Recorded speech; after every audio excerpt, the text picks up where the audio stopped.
અરે જાનવર ને બાપુ પ્રેમ આપ્યો હોય ને, જાનવર નો માર ખાવા દે કોઈ દી જિંદગીમાં. હગા છોકરા હોય ને વાયા ચારે વીઆઈ ગયા હોય ખબર ન પડે. આ હળદીના ઘાટ ઉપર મહારાણાનો ઘોડો પૂજાય છે ને, એ દિલ્હીના બાદશાહ. અરે બાપુ જો વિજય અપાયો હોય તો એ પ્રતાપ ચેતક નો છે, મહારાણાની તાકાત નહોતી ના. એ જેટલા ઘા પડ્યા ને એ બધા ચેતકે ખાધા બાપુ. મહારાણા પ્રતાપ ને એક તલવારની પીસી નથી અડવા દીધી. બાપુ કેવું જાનવર છે વિચાર તો કરો. અને છેલ્લે જયારે બાપુ ઈ ઘોડાને બાપ કે મહારાણો પ્રતાપ કે મેં શિવ ભોળાનાથ ને બાપ કીધો છે, એક મારા બાપ ને બાપ કીધો છે, બાકી આ દુનિયામાં ત્રીજાને બાપ નથી કીધો. આ ચેતક હું તને બાપ કહું છું, જો એક વખત હાથીના કોંભજળ માથે ડાબા માંડી દે તો બાદશાહનું માથું ઉતારી લઉં, ચાકડીથી પીંડો ઉતારે. કેવું જાનવર છે. તેથી ઘોડો લઈ અને આમ હાથી પાસે ગયો. હાથીની અંબાડી ઉપર દિલ્હીનો બાદશાહ બેઠો છે.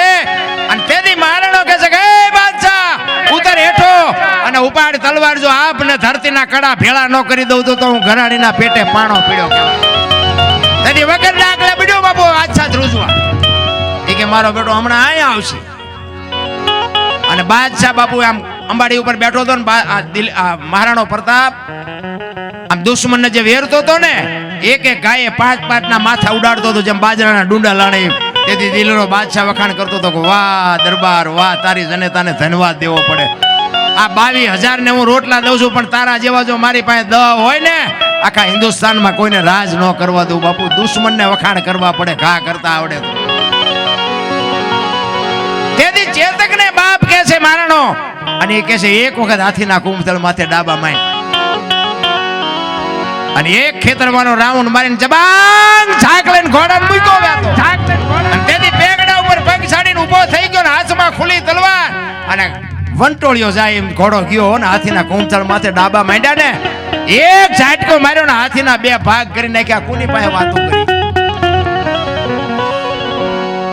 એની હારે એક તોગાજી હતા ને, તોગાજી. અમે અહીંયા મેવાડમાં ગયા, મેવાડમાં. અને એ મહારાણા પ્રતાપનો જ્યાં અહીંયા મેલ ને એ બધું છે ને, અહીંયા તોગાજીની તલવાર હતી ને, તલવાર આમ ટીંગાડી છે. હું માનું ત્યાં સુધી 2.5 મણની છે.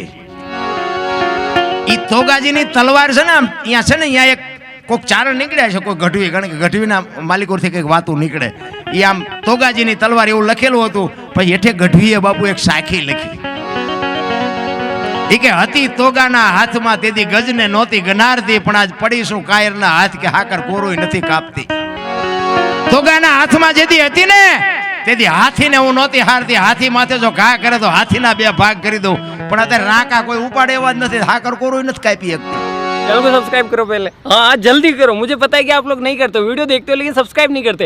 ये लाल कलर का बटन नहीं से दबाओ, जल्दी दबाओ, जल्दी दबाओ. फिर मैं शुरू करूँ. दबा दो जल्दी. दबा दिया, घंटी भी दबा देना.